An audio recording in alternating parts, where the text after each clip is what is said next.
Tugas Percepatan Penanganan COVID-19 Provinsi Kalimantan Selatan kunjungi Kampung Tangguh Benua di Balangan. Raperda Pertanggungjawaban APBD 2019 disetujui DPRD Kabupaten Balangan.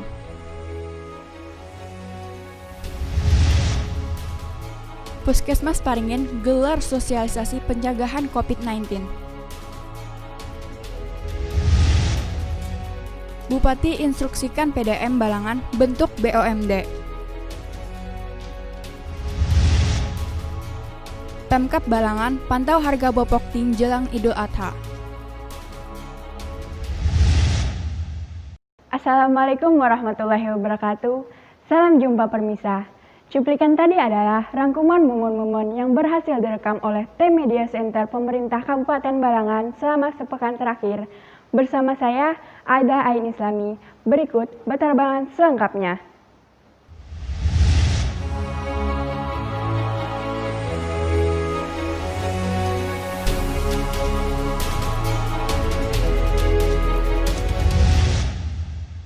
Tim gugus tugas percepatan penanganan COVID-19 Provinsi Kalimantan Selatan lakukan kunjungan ke Kampung Tangguh Benua di Kabupaten Balangan, tepatnya Desa Riwa, Kecamatan Batu Mandi, Rabu 15 Juli 2020.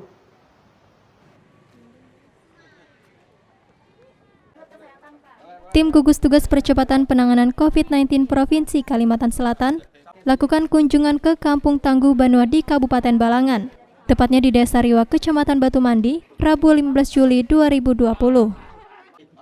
Rombongan gugus tugas percepatan penanganan COVID-19 Provinsi Kalimantan Selatan dipimpin Asisten 1 Bidang Kesra dan Pemerintahan Provinsi Kalimantan Selatan, Sukian Norbah, yang mewakili Gubernur Kalimantan Selatan, serta didampingi Kapolda Kalimantan Selatan Irjen Pol Niko Afinta dan Danrem 101 Antasari Brigjen TNI Firmansyah, yang diwakili Kasrem 101 Antasari Kolonel Infantri Parulian Marpaung ini disambut langsung oleh Ketua Gugus Tugas Percepatan Penanganan COVID-19 Kabupaten Balangan Ansyaruddin bersama unsur Forkopimda lainnya. Dalam sambutannya, Kapolda Kalimantan Selatan Irjen Pol Niko Afinta mengatakan, sebagai upaya memutus mata rantai penyebaran COVID-19 di wilayah Kabupaten Balangan, pembentukan Kampung Tangguh Benua yang juga melibatkan unsur masyarakat merupakan program yang harus disyukuri bersama. Sementara itu, Ketua Tim Gugus Tugas Percepatan Penanganan COVID-19 Kabupaten Balangan yang juga Bupati Balangan, Ansyaruddin menyatakan untuk Kabupaten Balangan telah membentuk 7 Kampung Tangguh Benua di beberapa kecamatan. Pada kesempatan ini juga dilakukan penyerahan bantuan secara simbolis berupa 50 paket sembako dan APD, penyerahan perlengkapan ruang isolasi, perlengkapan posko Kampung Tangguh, dan peralatan dapur umum untuk di 7 desa sebagai Kampung Tangguh Benua dengan total bantuan senilai 740 juta rupiah, serta penaburan bibit ikan lele sebanyak 5.000 ekor. Tim liputan melaporkan untuk Media Center Pemerintah Kabupaten Balangan.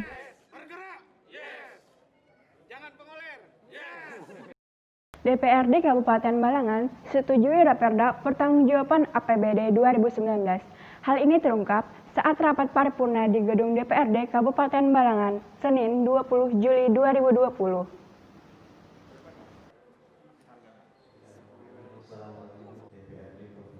DPRD Kabupaten Balangan setujui Raperda Pertanggungjawaban APBD 2019. Hal ini terungkap saat rapat paripurna di gedung DPRD Kabupaten Balangan, Senin 20 Juli 2020. Bupati Balangan, Ansyaruddin menyambut baik hasil rapat paripurna ini, meskipun ada beberapa catatan yang harus diperbaiki. Alhamdulillah disetujui dan ada beberapa catatan itu insya Allah akan kita perbaiki sehubungan dengan perencanaan, pelaksanaan, evaluasi, dan laporan pertanggungjawaban itu. Dan saya kira ini merupakan suatu komitmen bersama dalam rangka untuk melaksanakan kegiatan pembangunan selanjutnya. Ansyaruddin menambahkan, ini adalah bentuk komitmen bersama untuk melaksanakan kegiatan pembangunan selanjutnya. Sementara itu, Ketua DPRD Kabupaten Balangan, Ahsani Fauzan mengatakan agenda rapat kali ini diantaranya penyampaian laporan Badan Anggaran DPRD Kabupaten Balangan terhadap rancangan peraturan daerah tentang pertanggungjawaban pelaksanaan APBD tahun 2019, pembacaan surat keputusan DPRD Kabupaten Balangan tentang persetujuan terhadap rancangan peraturan daerah tentang pertanggungjawaban pelaksanaan APBD tahun 2019, Kemudian rapat paripurna diakhiri dengan penandatanganan persetujuan bersama terhadap rancangan peraturan daerah tentang pertanggungjawaban pelaksanaan APBD tahun anggaran 2019 oleh Bupati Balangan dan Ketua serta Wakil Ketua DPRD Kabupaten Balangan. Tim Liputan melaporkan untuk Media Center Pemerintah Kabupaten Balangan.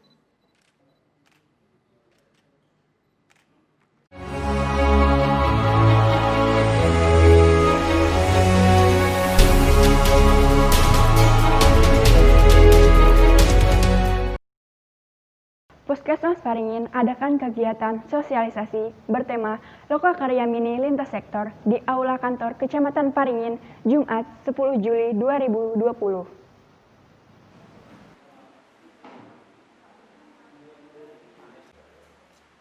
Puskesmas Paringin adakan kegiatan sosialisasi bertema Lokakarya Mini Lintas Sektor di Aula Kantor Kecamatan Paringin, Jumat 10 Juli 2020. Kepala Puskesmas Paringin, Dr. Aulia Asmi Setiawati mengatakan kegiatan ini penting sekali dalam proses pencegahan penanganan COVID-19 di Kabupaten Balangan, mengingat pasien akibat virus ini terus meningkat tajam. Di mana kami di sini membahas mengenai tingginya kasus di wilayah kerja Puskesmas Paringin dan sebaran kasus tiap desa. Jadi mengupayakan adanya isolasi mandiri dan memasukkan mereka ke rumah karantina agar penyembuhan akan lebih cepat dan tidak terjadi penularan lagi.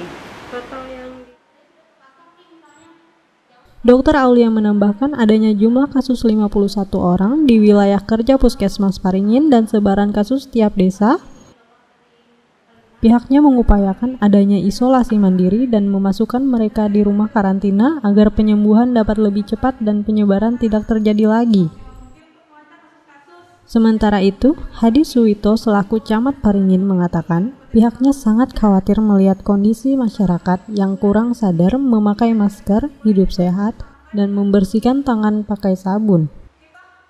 Ya, kedepannya mudah-mudahan kami ini selalu kompak ya terhadap kepala desa, terhadap muspika, karena segala sesuatunya itu tanpa kekompakan tidak akan berjalan dengan normal. Hadi mengimbau kepada seluruh kepala desa, lurah, dan aparat desa untuk mensosialisasikan pencegahan virus corona kepada masyarakat langsung, dengan harapan agar masyarakat mengikuti protokol kesehatan pada kondisi seperti ini, yakni selalu tetap memakai masker, tetap berada di rumah, hindari kerumunan, dan selalu mencuci tangan pakai sabun. Tim Liputan melaporkan untuk Media Center Pemerintah Kabupaten Balangan.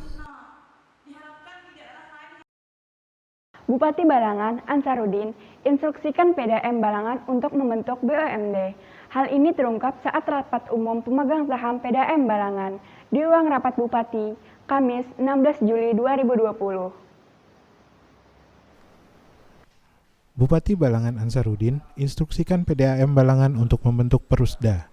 Hal ini terungkap saat rapat umum pemegang saham atau RUPS PDAM Balangan di ruang rapat Bupati, Kamis 16 Juli 2020.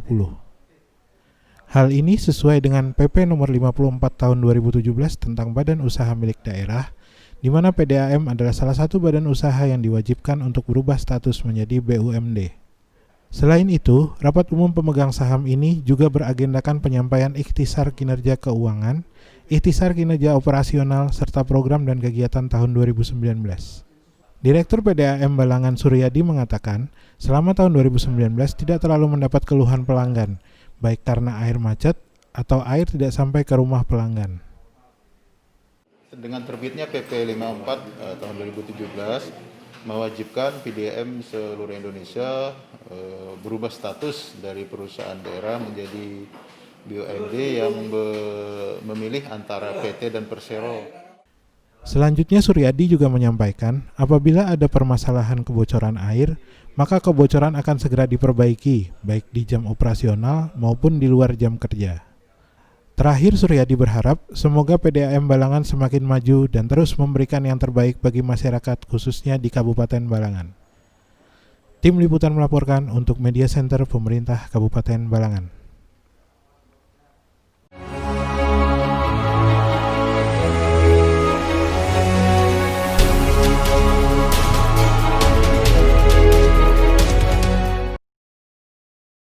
Pemkab Balangan melalui Dinas Perdagangan lakukan pemantauan harga bahan pokok penting atau Bapokting jelang Hari Raya Idul Adha di kawasan Pasar Paringin dan Pasar Modern Adaro, Selasa 21 Juli 2020.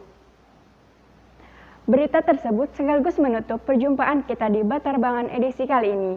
Saya, Aida Ain Islami, dan seluruh tim yang bertugas pamit undur diri. Sampai jumpa di Batarbangan edisi selanjutnya. Wassalamualaikum warahmatullahi wabarakatuh.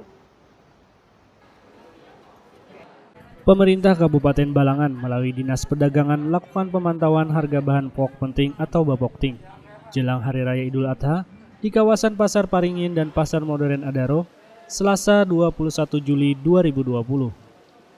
Sekretaris Dinas Perdagangan Supriyanto mengatakan, tujuan utama pemantauan ini adalah untuk menginformasikan kepada masyarakat dalam mengetahui harga yang biasa melonjak naik, semisal beberapa bulan yang lalu harga bawang putih naik sekitar Rp70.000, saat ini sudah normal kembali. Lebih lanjut, Supriyanto menyampaikan, hasil pemantauan ini nantinya akan dikirimkan melalui aplikasi publik dan akan disebarluaskan melalui grup atau media lainnya. Kami sudah bikin aplikasi masalah bahan pokok penting. Bahan pokok penting seperti beras, bahan pokok untuk makan, kemudian mie instan, kemudian gula, garam, kemudian sampai pada bumbu-bumbu dapur, juga bahan gas untuk bahan bakar. Terakhir, Supriyanto berharap dengan dilakukannya pemantauan Bapokting ini agar masyarakat bisa mengetahui harga standar dari bahan yang akan dibeli, sehingga bisa membuat ketahanan pangan sendiri dengan menanam bahan pokok untuk ketersediaan di rumah. Tim Liputan melaporkan untuk Media Center Pemerintah Kabupaten Balangan.